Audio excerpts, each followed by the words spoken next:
So I'm here in West Baltimore at the final resting place of Edgar Allan Poe, and there's his tombstone just there. And I thought I'd pay tribute to one of my favorite authors of all time with a recitation of his poem, The Raven, published in 1848.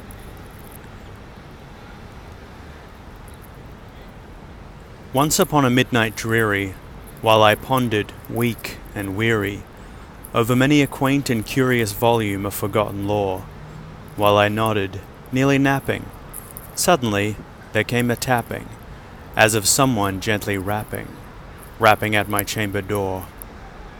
"'Tis some visitor," I muttered, tapping at my chamber door. Only this and nothing more.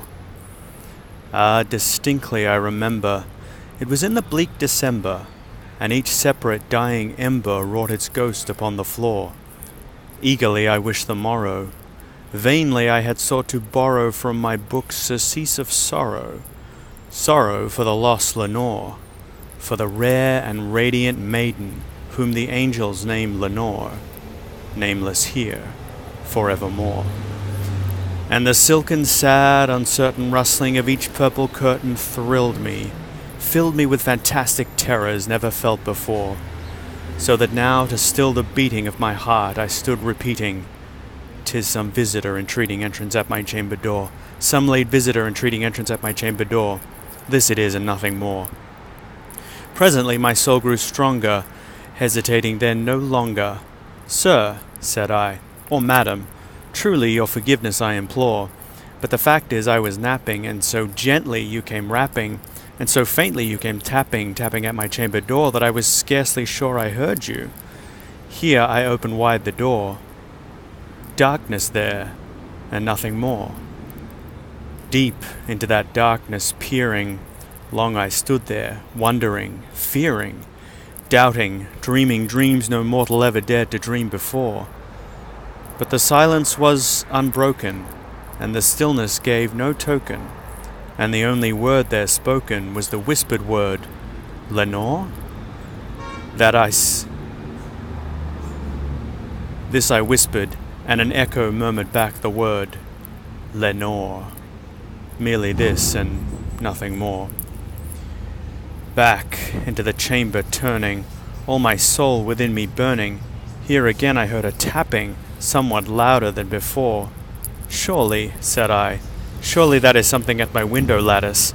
Let me see, then, what thereat is, and this mystery explore. Let my heart be still a moment, and this mystery explore. 'Tis the wind, and nothing more." Open here I flung the shutter, when with many a flirt and flutter, in there stepped a stately raven of the saintly days of yore. Not the least obeisance made he, not a minute stopped or stayed he, but with mien of lord or lady perched above my chamber door, perched upon a bust of Pallas just above my chamber door, perched and sat, and nothing more. Then this ebony bird beguiling my sad fancy into smiling, by the grave and stern decorum of the countenance it wore. "Though thy crest be short and shaven," I said, "art sure no craven, ghastly grim and ancient raven wandering from the nightly shore. Tell me what thy lordly name is on this night's Plutonian shore." Quoth the raven, "Nevermore." Then methought the air grew denser, perfumed from an unseen censer, swung by seraphim whose footfalls tinkled on the tufted floor. "Wretch," I cried, "thy God hath lent thee, by these angels he hath sent thee, respite, and nepenthe from the memories of Lenore. Quaff, oh quaff this kind nepenthe, and forget this lost Lenore." Quoth the raven, "Nevermore." "Be that word our sign of parting, bird or fiend," I shrieked, upstarting. "Get thee back into the tempest and the night's Plutonian shore. Leave no black plume as a token of the lie thy soul hath spoken. Leave my loneliness unbroken. Quit the bust above my door. Take thy beak from out my heart, and take thy form from off my door. Quoth the raven, nevermore. And that raven, never flitting, still is sitting